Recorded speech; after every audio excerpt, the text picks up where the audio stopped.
श्री स्वामी समर्थ. माझ्या प्राणप्रिय स्वामी भक्तांनो, सुंदराबाईचा विशेष वर्चस्वपणा झाल्याकारणाने तो सेवेकरी मंडळीस खपत नसे. ते तिचा द्वेष करीत. एके दिवशी सुंदराबाईंचे आणि भुजंगाचे भांडण झाले. ते तिला सहन न होऊन ती विहिरीवर जीव देण्यास गेली आणि पाण्यात पाय सोडून रडत बसली. इतक्यात कनवाळू महाराजांनी 2-3 सेवेकरास एका पाठीमागून एक असे बाईस आणण्यास पाठविले. परंतु बाई येईनात. तेव्हा महाराज स्वतः उठून विहिरीवर गेले आणि त्यांनी सुंदराबाईस हातात धरून आणले. सुंदराबाई परत आल्यावर महाराजांजवळ सांगू लागली की ब्राह्मणास वाण्याने वाटेल तशा शिव्या द्याव्यात काय? महाराजांच्या दरबारात न्याय अन्याय काही नाही असे रडत रडत सांगते.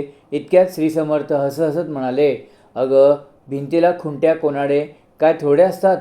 तसेच आपल्या देहाला सर्व अवयव आहेत, तर त्याने तुझ्या कोणत्या अवयवाला शिव्या दिल्या हे मला सांग. हे ऐकून बाईस जास्त राग आला. परंतु हा उपदेश साधक असतील त्यांच्या किती बरे उपयोगाचा आहे. परंतु अधिकाराशिवाय का उपयोग?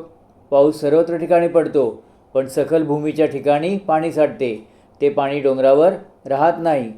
उपदेश देणारा पाहिजे आणि अधिकारही पाहिजे, तर कार्य होते. बाई काही दिवस निराहार करीत असे, परंतु महाराजांस नित्य पक्वान्ने नैवेद्यास येत.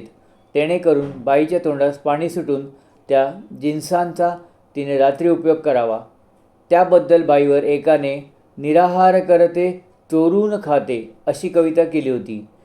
ती कविता म्हटली म्हणजे स्वामी समर्थांनी खदखदा हसावे.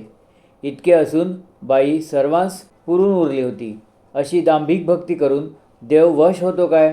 परंतु पूर्वजन्मी तिने काहीतरी श्री समर्थांची सेवा केली असावी असे वाटते, म्हणून तिचा अधिकार इतका चालत असे. श्री स्वामी समर्थ.